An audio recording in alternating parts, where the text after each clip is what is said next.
importantly, she's self-reliant. Coraline had 9 costumes.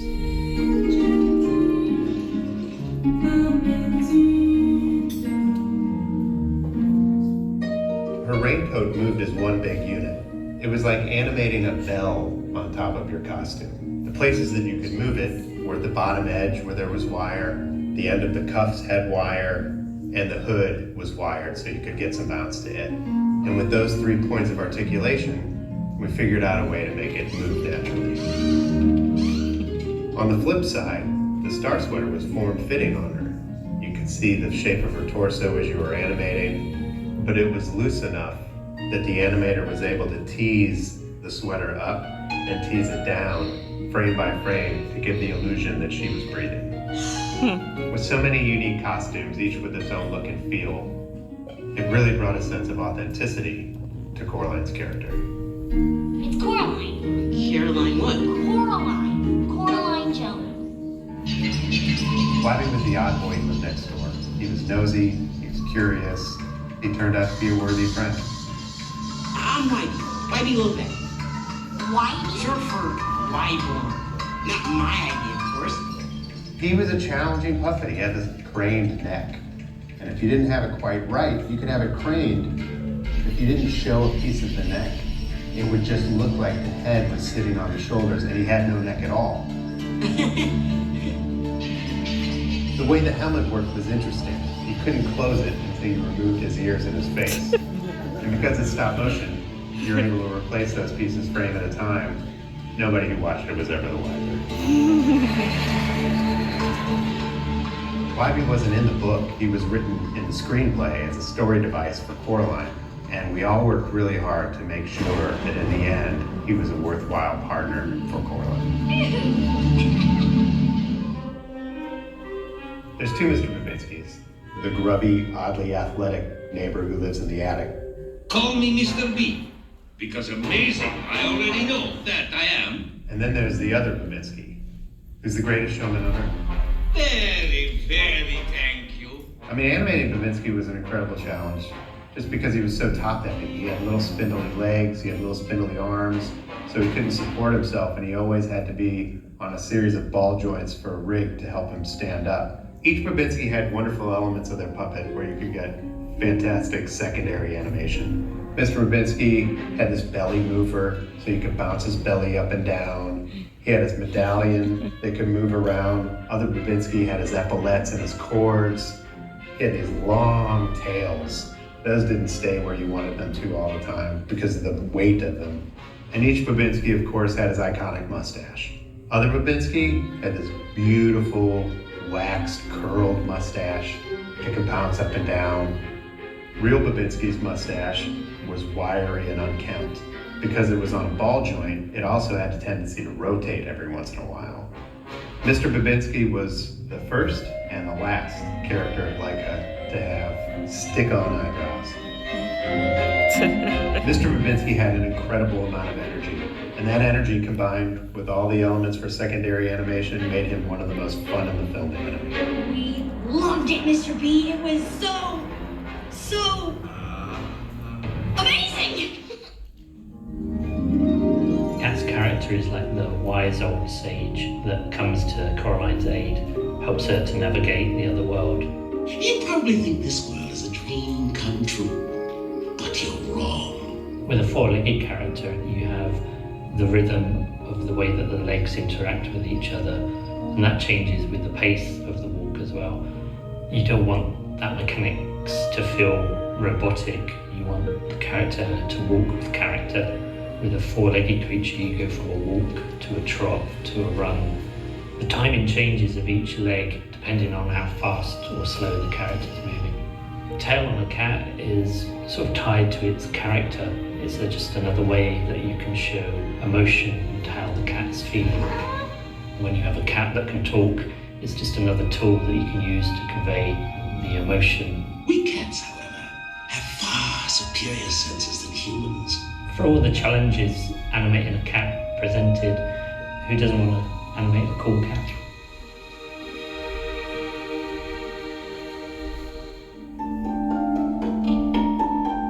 Unlike Coraline's real father, The other father is this fun, doting character that is ready to spend lots of time with her, giving her the attention that she craves.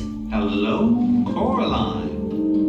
Leica is known for replacement facial animation using 3D printed faces, but the other father still had a mechanical face. A mechanical face allowed for other father to be a much more organic feeling character. Well, everything's right in this world, kiddo.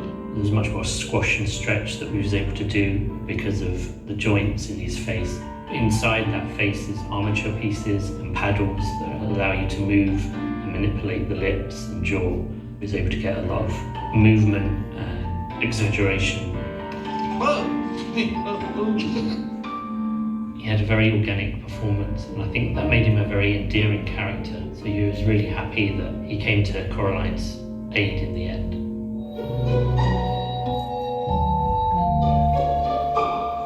The first other mother, she's very much a 50s idealized mother. You're just in time for supper, dear. She was trying to sell the idea of the other world to Coraline. You could stay here forever, if you want to. Really? Working with the button eyes, the head becomes a lot more important in the way that you animate it, because that's giving you the idea of where the gaze is falling. Black is traditional. But if you prefer pink, or vermilion, or chartreuse, Animation is just movement cut into slices, really. You're breaking movement down into frames, which are moments in time. A movement can take a second to go from A to B, so that would be 24 separate movements. There's a flow to animation, and it's just a case of studying motion, sort of understanding just the physics of things, and then trying to applicate it. Is that any way to talk to your mother? you aren't my mother. What was interesting about the character, she loses all vestiges of her sort of human self and becomes this monstrous spider. From her point of view, her life depends on getting Coraline to stay in that other world. You know I love you.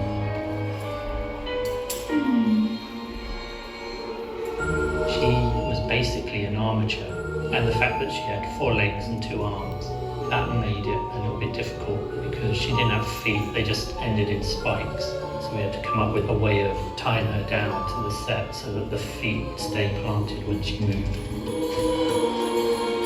When you're animating a scene or a shot, certain puppets are easier to animate and you get into this flow.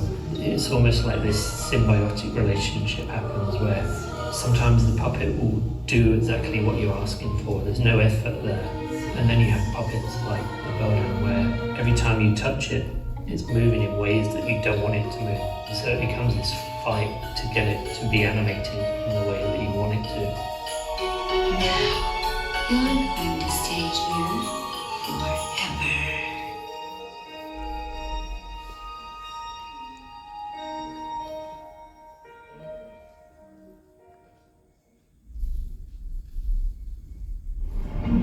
Stop motion animation is an old technique. It's not a new idea.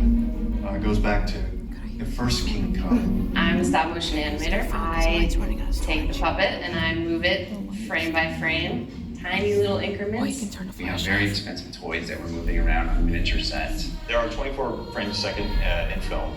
You have to move the puppet for each one of those frames. In each one of those frames, you will have to move maybe 20 little pieces, fingers and arms and legs and head and hair and everything else. It's moving finger feeling. That's kind of what's cool about it, you know, and because it is a performance, you know, and you don't have the ability to go back and save a version and tweak it and save another version and tweak it.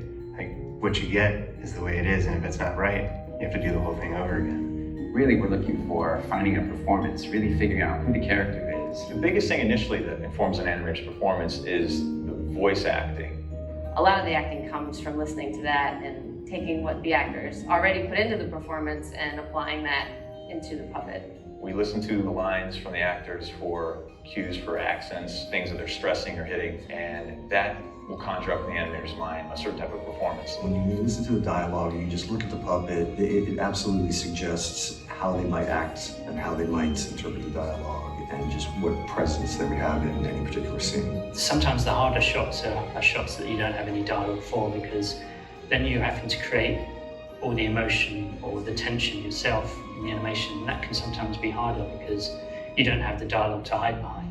I always think about, girls her age. If I see someone that kind of has her posture or her attitude, I'll watch them. I try to act it out myself first, but not in front of anyone, because I don't like to act in front of people. Some animators are total hams when it comes to being in front of the camera. I just love acting that stuff out. I'm an animator who prefers to kind of observe and then reproduce things that I observe instead of acting things out and videotaping myself and trying to copy what I'm doing. Occasionally I'll look in the mirror if I'm doing a facial expression that I'm trying to get, kind of see how my face moves or my brows move or my lips will move. The beauty of it is finding the idiosyncratic things, the things that you wouldn't expect, the things that are unpredictable, and trying to kind of exaggerate those and elaborate on those and find little things that essentially define the character. The best thing is just looking at some of the other animators' work, because they have to try and make it match that too, so it's not like Coraline's 5 different people.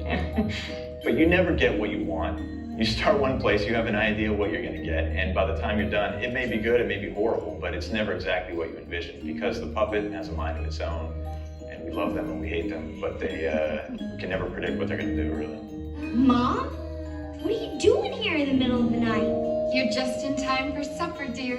I initially did listen to a lot of Terry Hatcher and just try to get some of her body language and some of the way she would deliver things, just so that the puppet is echoing some of the way she would handle things with her body. But mostly it's talking with Henry about who is Other Mom and where is she in the story. You're back, and you brought Vermin with you. I like the transformation scenes. There's a couple of times you actually watch her transform on screen, which is really nice because it kind of bridges the gap between the different puppets that represent Other Mom. And so when you actually see her physically transforming into the more evil version of her, it's just really satisfying. 1, 2, 3! We do a lot of animation tests where we try to explore the possibilities of what she could do and find where her limitations were, and then see what appealed to Henry and see what was working for him and what we should try to focus on and try to avoid. This one is Spink, and this is one of those characters that just by her body, she is who she is. The real Spink walks around on a walker and she can barely move at all, and she's just very old lady, overweight, trudging with a walker. Miriam, put the kettle on! Our motivation for YB was like a lovable golden retriever, kind of subtle body language, but really it had to keep him very charming and appealing and cute, because Coraline had to just instantly be drawn to him and feel comfortable with him. Oh, Great! The village stalker! ow! I wasn't stalking you. We were hunting banana slugs. I guess Babinski's been my specialty. He had this whole scene where he's doing all these gymnastics and calisthenics and stuff up on his balcony, holding himself up with one arm and doing the splits and doing flips over Coraline. His elbows like to break a lot. You can see how thin they are. So when he's trying to hold his big barrel body up and he's taking himself up, up or down, doing the splits and whatnot, it's kind of a weak point. So sorry. It's nothing. Sometimes the mice are a little mixed up. His mustache moves, so you can move it up and down depending on what he's saying. His brows, you can take them off and they stick on and move up and down. You've got these lids, they can go up and down, and the eyes, which you can move around with a little tool. What I have here is his mouth kit. We decided that we would treat the upper part of the face and the lower part separately so you could control eyes, eyebrows, squints, lids separately from mouths, therefore giving us a much greater range of expression. With Coraline and most of the main characters, we get our shot broken down with all the dialogue, all the expressions beforehand, and then we get a little kit here with all the replacements that we'll need for the shot. We take off little bits which are held together by tiny little magnets on her face. And then we'll grab another mouth and we just pop it on like that, and the magnets hold it in place. And now we have a new expression. In the replacement faces, you're creating shapes for all the expressions. Yeah, that mouth and that you mouth. One of them is closed, one of them is open. Don't worry. I'm getting the hang of it. One of the challenges in typical replacement animation is that you're not able to get very much subtlety between the expressions because typically they've been sculpted and there's only so much you can do. We're using a different technique on this film, so we're able to get really kind of almost infinitesimal differences in the faces. To the naked eye, you probably wouldn't be able to see much difference between these two faces. But when you put it on the puppet, you can definitely see her cheeks will squash up a little more, her lips will tighten a little bit. And so we're able to get really beautiful, subtle movement in her face. What's great about the replacement animation is that it means that there's consistency amongst all the animators. There's a consistency of performance, especially in the dialogue and the way that Coraline expresses and the other characters express. You must be the other cat. No, I'm not the other anything. I'm me. Cat's very interesting. It's a great character in the film, and it's Coraline's ally, even though she at first doesn't realise it. Definitely when you're in the editorial with Henry, he's obviously spent a lot of time studying cats, and he knows them well, and he knows their personality, and yeah, he's always got a good idea to bring for the cat. He turns out to be very brave and wise, although he can't help but torture his prey a little bit when he catches a jumping mouse. When they're in their full ratty capacity, there's about around 25 rats in a frame at one time. I would kind of look at the screen as little chunks, and I would maybe have 2 or 3 rats that I would think of as a group. Some of them would jump over each other, or they would interact together, but I think I would kind of go in there and get the 3 little guys in one part of the screen, and I would animate those, check it, make sure everything is fine, then okay, move on. But inevitably things do get bumped along the way, so when it was all done, I would just check it again and again and go and make little fine tweaks and stuff like that.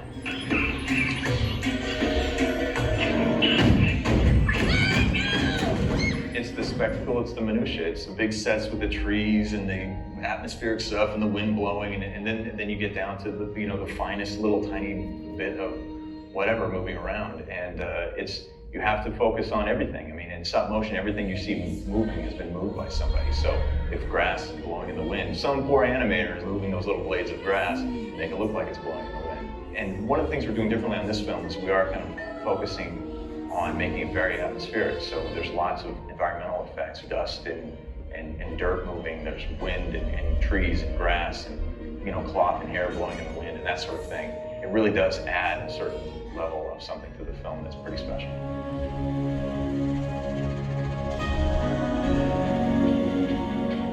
I can't believe you did this. Mother said you'd like it. It's amazing. I mean, it exceeds anything I ever could have imagined. People have brought love and passion and enthusiasm to this project, and you see it in every frame of the film. It's a really wonderful, incredible, charming experience.